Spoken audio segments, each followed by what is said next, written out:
Welcome back to the Noshing with Nina show. We are here at the Real Sisters International Film Festival out here in Brooklyn on this Saturday afternoon. And we are here with Valerie Woods, who is one of the presenters for the festival today. Hello, Valerie, and hello. welcome. Thank you. Welcome. Thank you for talking. Certainly. So tell us a little bit about what you just presented today. Well, this was part of the lecture series, and the theme for the festival this year is Time for Self. And I'm working on a project with Ericka Huggins, who is writing her autobiography. And Ericka is an activist, an educator, a former political prisoner, and noted as the longest-serving woman on the Black Panther Party leadership. And she has had quite an amazing life, and is finally completing her autobiography and telling her story. And speaking about how telling our stories is transformative, but also healing. And also, if we don't tell our stories, somebody's going to make up a story for us. Exactly, and portray us in their light, whichever way they prefer. Exactly, and that was very true with the Black Panther Party. In fact, someone who was in the audience today was so happy, was appreciative of being here because she heard a part of the Black Panther Party she never knew. She grew up in Los Angeles, when Ericka actually was part of the party there. So that's the power of storytelling and telling our stories, is that it broadens perspective and it really tells the truth and allows the truth to come forward, because too often it's all one-sided. Exactly, you're absolutely right. Now, tell us a little bit about some of your projects that you have coming up. Well, we're hoping to expand the interview that we recorded into a documentary film on Ericka. And I'm currently working on television on a series. We're just starting work on Monday, but it's really exciting to be part of the Queen Sugar staff. Fantastic. I just heard about that. Congratulations. Oh, thank you. It's a wonderful show. And I'm just starting, so it's been on for 3 seasons. We're about to start the 4th season, and I couldn't be more honored to be on this show. The storytelling on that show really shows the humanity, the integrity, and the history of people and a family in such a way that I'm very lucky to be able to work on something like this. Well, say hey to Ava DuVernay for us. We'd be happy to have her on the show. I'd be happy to. Any opportunity to speak with Ms. DuVernay is great. Great. Now tell us again the name of your piece that you just presented today. This was in conversation with Ericka Huggins, Our Stories, Our Medicine. I hope we may be able to show a short little clip from that if we get a little time on the show. Well, thank you so much for joining us, Valerie Wood, and we'll see you in a bit. Okay, thank you. Thank you.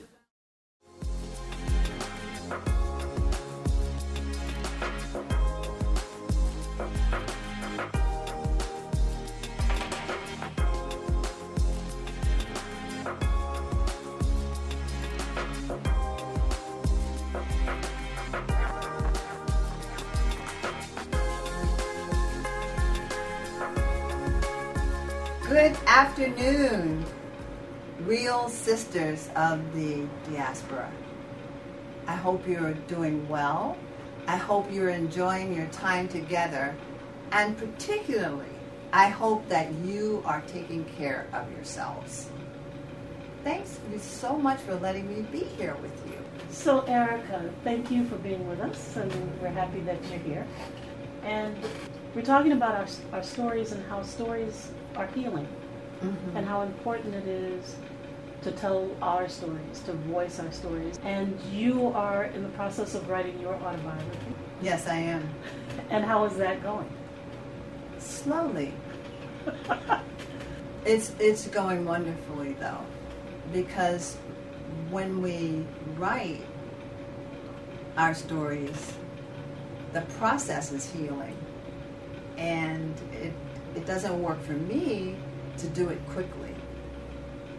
Okay? really am able to be reflective in each chapter. And also, as a result of exploring the stories, more stories arise to be healed and to be unpacked and considered from the present day.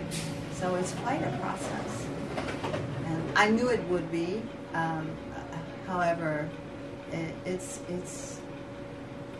I'm telling the truth about my life. Now, we started working on your story about 10 years ago. And absolutely. I know that even before then, you had been encouraged to tell your story. And for 25 years. And why did it take that long for you to tell the story? Well, sometimes we're not ready to tell a particular story. And I find that in working on the book, which is all stories, every chapter is a series of stories, I might be ready for chapter 10 and not for chapter 12. Or I might be so reflective about chapter 9 that I'm not ready for chapter 10. Does that make sense to you? So at first I was considering who will be impacted by my truth. And then the day after I'd say to myself, well, it's my truth and I should share it. However, I think there's something important about reflecting on who's alive, who's going to read this and be impacted by it. So I don't want to bring harm. My stories are not all the most joyous things, but I have healed from every one. Every story has healed me that I'm willing to write. I can say that. That's great. Now, what convinced you to actually sit down and finally tell your story? Well, I'm hunting, and I promised I wasn't going to hunt, for this poem that I found that someone sent to me in an invitation to a celebration. And it happens that the poem is one of the 11th century poet Jalaluddin Rumi. And it's simply this. And it is the answer to your question. Okay. Become the sky. Take an axe to the prison wall. Escape. Walk out like someone suddenly born into color. Do it now.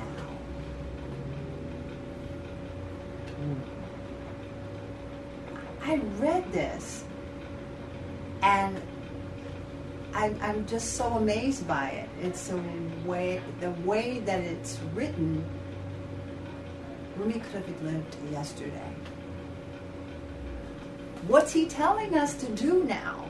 Well, I don't know what he's telling all of us to do, but he's telling me to do what's right in front of me. And the book is one thing. And the way that I want to continue to serve humanity is another. And of course, because I want to do that, I have to serve myself. That's taking an axe to the prison wall. Could you read it again? Yes. Become the sky. Take an axe to the prison wall. Escape. Walk out like someone who is suddenly born into color. Do it.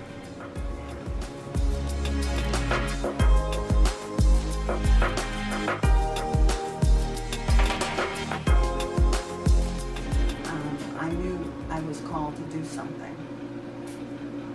And so, a very long story short, I did go on to college at Historical Black University, Lincoln in Pennsylvania. And in my junior year, I heard about the Black Panther Party for Self-Defense. And that was its original name. And I left school with my dear friend John Huggins, and we traveled across the country to free Huey. And once there, we joined the Black Panther Party in Los Angeles, California. And within a year, my whole life turned upside down. I was a mother of a new child, and I was also a widow because John Huggins and Al Prentice Bunchy Carter were killed on the UCLA campus in an event orchestrated by the Federal Bureau of Investigation's counterintelligence program.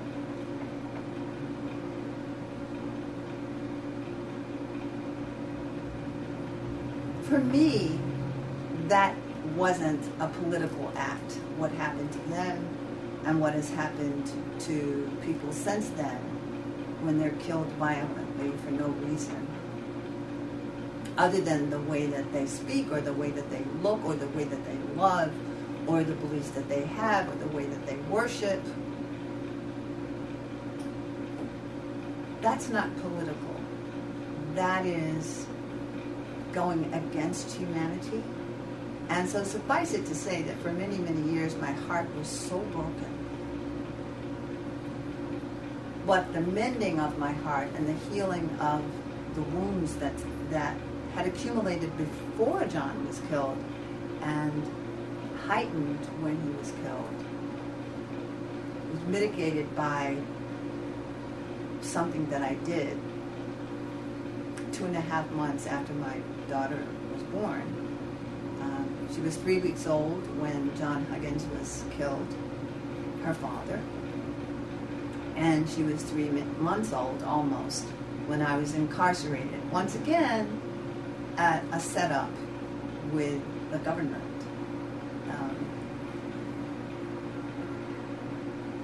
But I didn't have a lot of rhetoric about it. A part of me that is my mother's child wondered, how can people be so cruel?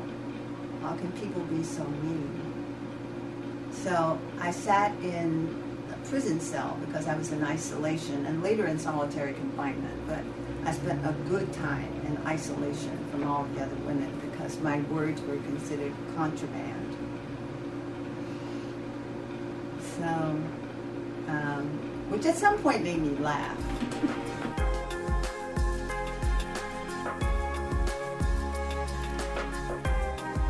People misunderstand what meditation is for. They think it's for people who are privileged and have a lot of time. That's one concept. I had a lot of time. One privilege. And I had nothing but time. And they're not sure it works. People say, I can't stop my mind, but that isn't what meditation is for. For me, it is to sit with my mind and let it do its committee meetings and just sit. I don't really care anymore what happens. I have tools for meditating, but I don't care if my mind is quiet or not quiet. I love it when my mind is quiet. I love it. And I've found that over time, you naturally pay less attention to your mind. It's just natural. It's like a background noise, like a radio on. And how does that help you? It helps me from day to day to listen to people very attentively. If I'm challenged by someone or something, as we all are regularly, and particularly in the 21st century, there are challenges at every level because life is moving so fast, everything is sped up, that I'm able to be in the present moment. I can pause and be with myself. I don't have to go sit somewhere else or find some other people to be with. In the moment, I can reconnect to my own self. And therefore,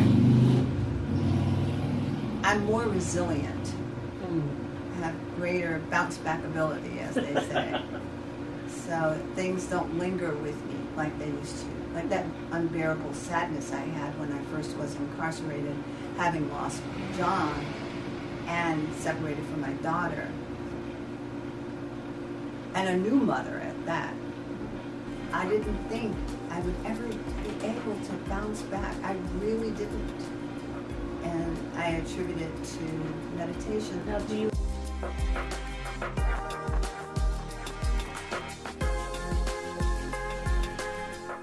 You know, we created the principles and guidelines for those schools for that school by asking the staff, and I would sit and we'd say, so what did we need and want when we were in public school?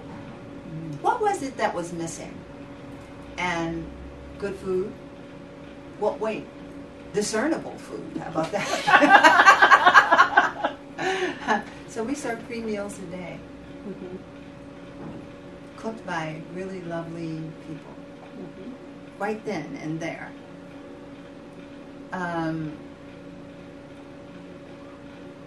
We wanted to be loved.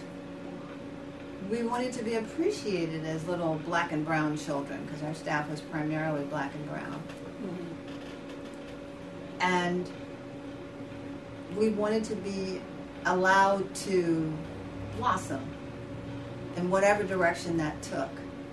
And of course, in a classroom of 35 to 50 elementary school kids, who can blossom? The teachers certainly can't handle that number. And teachers were underworked, underpaid, overworked, and basically in overwhelm continually. And we knew that as children. Children are famous for calling out teachers who Yeah. are a little bit. So if someone didn't follow the guideline of talking in a respectful way to another person, to another child, or a staff person, or they didn't do their homework over a period of time, or they got in an argument, or they took something that didn't belong to them, any of those things that happen in a school, we were not punitive. We did not scream at them. We had a youth advisory board, and an adult sat there as an advisor and didn't butt in. And it was the advisory board rotated. It was usually older children, like the 5th and 6th graders, and but they rotated, so they could be on the board. But if something happened with one of them, they could come before the board. Right. But it wasn't like a courtroom. Right. It was the closest thing to restorative practices that I can look back and reflect on. Because the point was to restore the behavior that child or those children had before whatever happened. And also sometimes we found out, of course, that there were things going on at home that were causing the behavior. We didn't ask the children themselves to tell us anything, and we didn't ask the children on the board to figure that out. If the person sitting there heard something that needed to be needed follow-up, it would happen. So we were very direct and clear with parents, but we also weren't punitive with parents. It would never be on our lips to call the police or child protective services. Never. No. We figured out a way to hold people in community and hold them responsible. And as I said, we could be very clear and direct, but it wasn't our job to blame. Did Now, kids of ever course, if something horrible happened, we would connect in those ways that took care of everybody involved. And so in the class, we practiced, we did yoga postures to support classroom management. But we tried to make our classes really interesting, and they were small enough class size so that a child could say, "Excuse me, I'm not feeling focused." So the teacher would say, so what do you want to do about that? I think I need to go to the courtyard and do the tree pose. Okay, and then come back.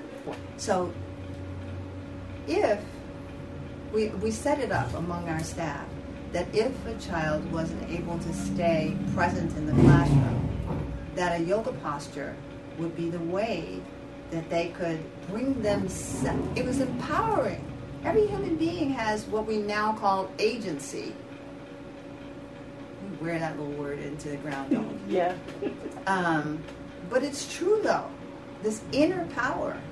And when that little boy said that, he was speaking about what was going on inside him. And he knew, having learned the tree pose, because you cannot learn it without focus and balance. You will fall over because you have to balance one leg at one foot. So sitting inside the other standing strong leg and stretch your arms out like a tree. You will fall if you're not focused. And he knew by then that if he went outside the classroom, did the tree pose out in the fresh air, he'd be able to come back. And he did, and he said, okay, now I'm ready to focus. It was like that every day. And it was the sweetest thing to watch.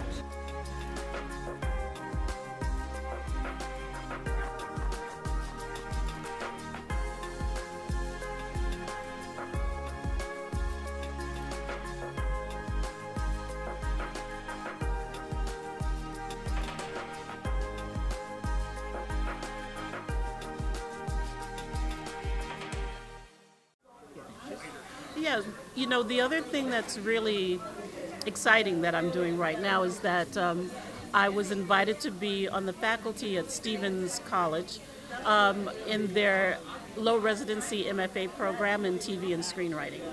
And it is such a joy to watch, and Stephens is a women's college, and a broad group of women in age, from young women to older women, getting their masters in storytelling. And it's amazing, the voice that has been so long underserved, being served through this program. So that's really, I'm excited about that part of the projects that I'm doing now. Oh, that's wonderful. Congratulations. Thank you. We'll be on the lookout for that.